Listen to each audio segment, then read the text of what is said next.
It's a fascinating concept. So this also has, I think, knock-on effects on notions of community, where part of what made Silicon Valley work was a collection of people who shared a number of similar beliefs, physically co-located in one place. Yeah. And sort of another knock-on effect of earning moving to being purely digital is the ability to sort of co-locate digitally along belief structures and what those communities look like. So can you talk a little bit about how you think that plays out and what the implications are in terms of belief structures and communities and how that moves online, or how that might even reflect from online back into the real world? Totally. So so one thing that I think is, like the V1.0 version of that, but it's already at massive scale. This is an observation that's not original to me. I think it's either Sam Altman or Silver Kaskula of Teleport, but AI is actually breeding humans right now. Okay, and what do I mean by that?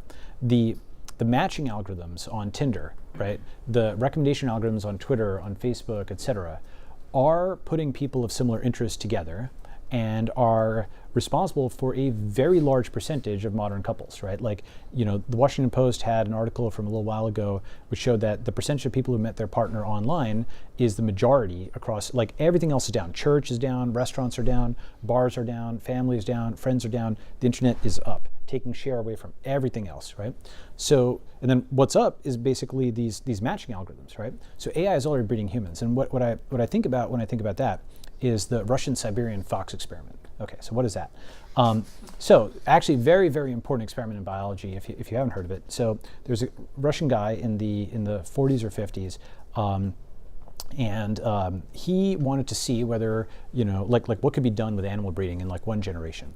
So he took these Russian Siberian foxes, and he took them and he said, okay, I'm going to take one group, I'm going to try to domesticate them. I'm going to take them and mate them amongst each other to try to make the most friendly kind of things. I'm going to take another group, the most aggressive, and mate those and see what happens there.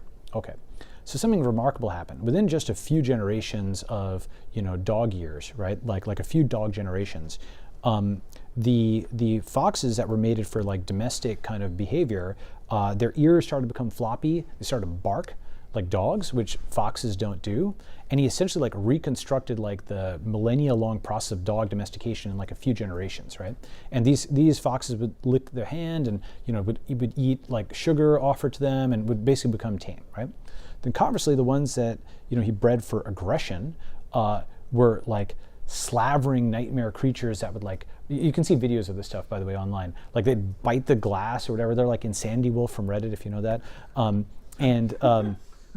So like it was like he created these like fearsome kind of creatures, and that just happened within a few generations of assortative mating, right? So that's what AI is doing. Okay, we are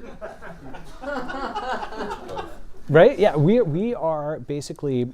I mean, the amount of Star Trek knowledge some of these couples are going to have is going to be amazing. Like they are mating them on the basis of interest, right? So you're just going to have all of these subcultures and communities which are just like the maximum amplified version of themselves in both good and bad ways.